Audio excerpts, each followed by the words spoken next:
reste à voir, c'est vraiment la partie qui concerne les dépassements de capacité.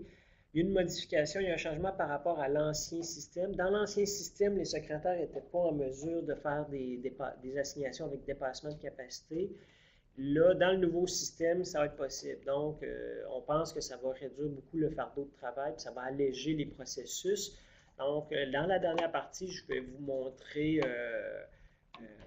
c'est quoi la façon de faire ces dépassements-là. Donc, pour vous montrer ça, je vais sélectionner un résident. Donc, je vais vous montrer, je vais rester dans la vue planification et je vais aller dans le filtre résident. Donc, j'ai un résident sur lequel je peux montrer qui s'appelle Chunk Palmer. Donc, si je sélectionne ce résident-là, c'est un résident de chirurgie générale. Donc, il y a un stage pour lequel il y a des assignations qui ont déjà été faites. C'est le stage CGE-TRP. Donc, chirurgie générale transplantation. Si je sélectionne ce stage-là, on voit qu'il y a une grille de capacité qui est définie pour CHUM Med6. Et là, on a les grilles de capacité avec différentes couleurs. Donc, c'est là qu'on va voir c'est quoi la signification de chaque couleur, qu'est-ce que les chiffres veulent dire dans les cellules. Donc, la première information à savoir, c'est que, bon, vous avez deux lignes d'information ici avec des valeurs. La première ligne, vous le voyez, quand je mets la souris, là, il y a une petite fenêtre d'information supplémentaire qui apparaît. La première ligne concerne le total global pour les capacités et la deuxième ligne concerne les capacités spécifiques. Donc, c'est la première chose à savoir. Les chiffres entre crochets représentent les minimums et les maximums. Donc, ça veut dire que dans la grille de capacité, pour ce cas-là, on a défini un minimum de 3 résidents, un maximum de 5 résidents pour le total global. La ligne du bas ici, on a 2 et 4.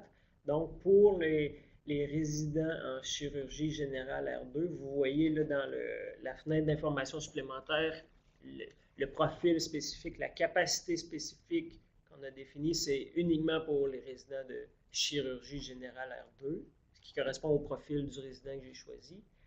Donc, le minimum est 2 et le maximum est 4. Et les chiffres dans les carrés à gauche, ça représente le nombre d'assignations qu'on a présentement dans le système. Donc, à travers tout le système, on a une seule assignation de ce stage-là en P1 dans ce milieu-là. Et les codes de couleur, ce qui indique, c'est assez simple en fait. Si les capacités minimum ne sont pas atteintes, les couleurs sont vertes. Si la capacité minimum est atteinte, l'assignation devient jaune. Donc ici, j'ai les mêmes capacités, la même grille, mais maintenant on a deux assignations. Donc vous voyez que dans le cas de la capacité spécifique, le minimum est atteint. C'était 2, on est rendu à 2 assignations, donc on a un carré jaune au lieu d'un carré vert. Mais pour le total global, le minimum n'est pas encore atteint, donc on reste encore en vert. Ainsi de suite. En P3, on a 3 assignations, donc les 2 minimums sont atteints, c'est jaune. En P4, on a atteint le minimum pour la capacité spécifique. Donc, le maximum, pardon.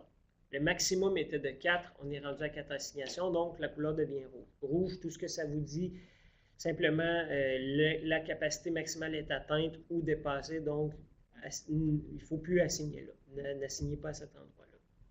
Par contre, au niveau de la capacité totale, globale, ben, on est encore dans le jaune parce qu'on n'a pas atteint le maximum de 5. Donc, pratiquement, ce que ça veut dire là, pour vous, c'est qu'il reste une place au total, mais pas pour le profil de chirurgie générale R2, parce que lui, ce profil-là, le maximum est atteint. Donc, ça pourrait être quelqu'un d'un autre profil, d'un autre niveau ou d'un autre programme qui vient faire ce stage-là, mais pas quelqu'un de chirurgie générale R2. OK? Dernière case en P5, on voit le maximum est atteint pour le total global et le maximum est même dépassé pour la capacité spécifique. Donc, à ce moment-là, ça reste en rouge. Donc, ça veut dire qu'il ne faut plus assigner là. Donc, ça, c'est les codes de couleur, là, que je pense qu'ils sont quand même assez simples. Ça donne un aperçu visuel rapide de voir où c'est vert, où c'est rouge, où c'est jaune, donc pour donner des indices de où est-ce qu'il reste de la place, où est-ce qu'on peut assigner. Donc, maintenant, supposons qu'on veut faire un dépassement. Je vais changer de résident parce que lui a déjà des assignations. Je vais prendre un autre résident et je vais aller lui assigner le stage en P5 où ça dépasse déjà. Donc, le résident qu'on va utiliser, il s'appelle Danny James.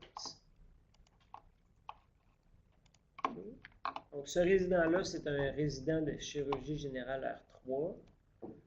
Je sélectionne le même stage que j'avais. CGE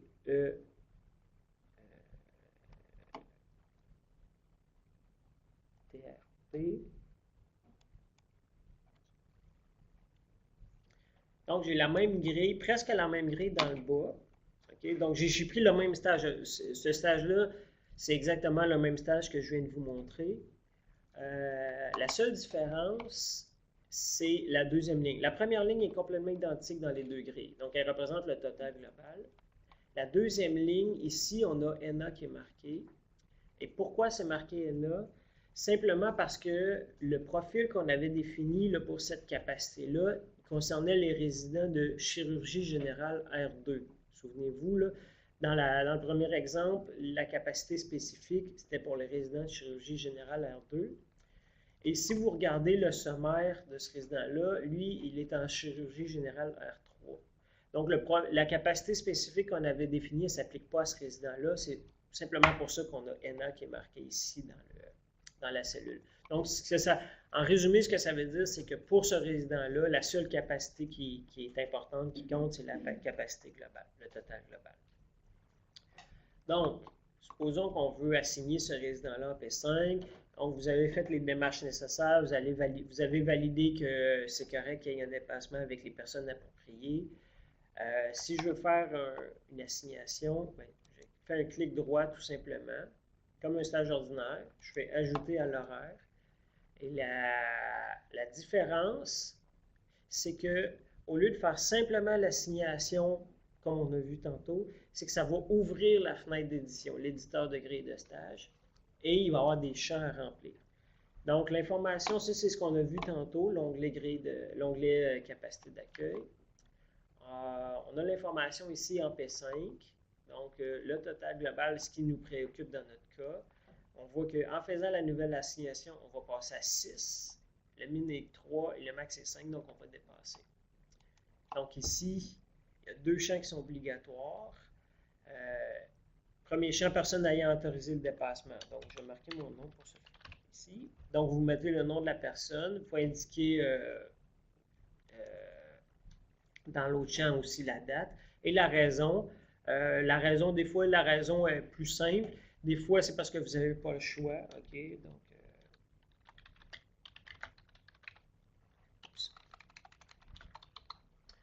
donc, des fois, il y a des raisons qui sont plus pertinentes que d'autres. Des fois, les raisons sont plus simples. Donc, vous indiquez la raison, il faut indiquer la date aussi. Ça laisse une trace pour les personnes après ça qui consultent l'assignation pour savoir pourquoi est-ce qu'il y a eu un dépassement là. Est-ce que c'était vraiment obligatoire d'avoir un dépassement là.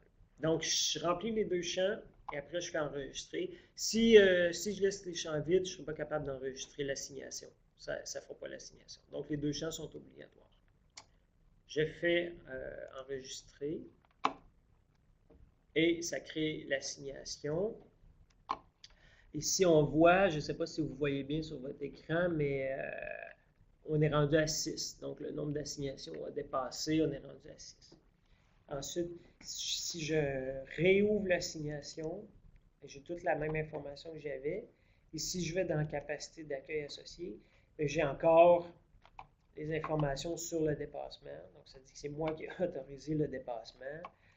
Et aussi, on a la date de dernière modification. Donc, on voit que j'ai modifié l'assignation aujourd'hui, le 14 février à 11h13. Donc, ça laisse la trace de qui a fait les modifications, qui est allé faire l'assignation du stage. Donc, si vous avez besoin de retracer certaines personnes, l'information est disponible ici dans le bas de l'assignation. Donc ça, c'est la façon de faire de faire les assignations avec des dépassements. Sinon, pour les validations avec les personnes appropriées, ça ne change pas au niveau de ce processus-là. Il faut toujours avoir les appropriations, les approbations nécessaires. Le changement, c'est que vous pouvez le faire vous-même dans la grille. Vous n'avez pas besoin de passer par les TGDE. Ensuite, dernière chose que je veux vous montrer, c'est comment avoir un coup d'œil rapide sur les assignations qui ont des dépassements. Parce que là, c'est beau les voir une par une comme ça, mais si vous voulez avoir un coup d'œil rapide, il y a une façon de le faire. Donc, pour faire ça, ce que je vais faire, je vais enlever le filtre que j'ai mis sur mon résident pour tous les afficher. Donc là, je suis dans la vue planification. Je vais aller dans la vue résident. Donc, dans la vue résident, j'ai tous les stages de tous les résidents. Oh, attendez, il y a des questions. Il y a des questions. Attends, je vais demander à Nick.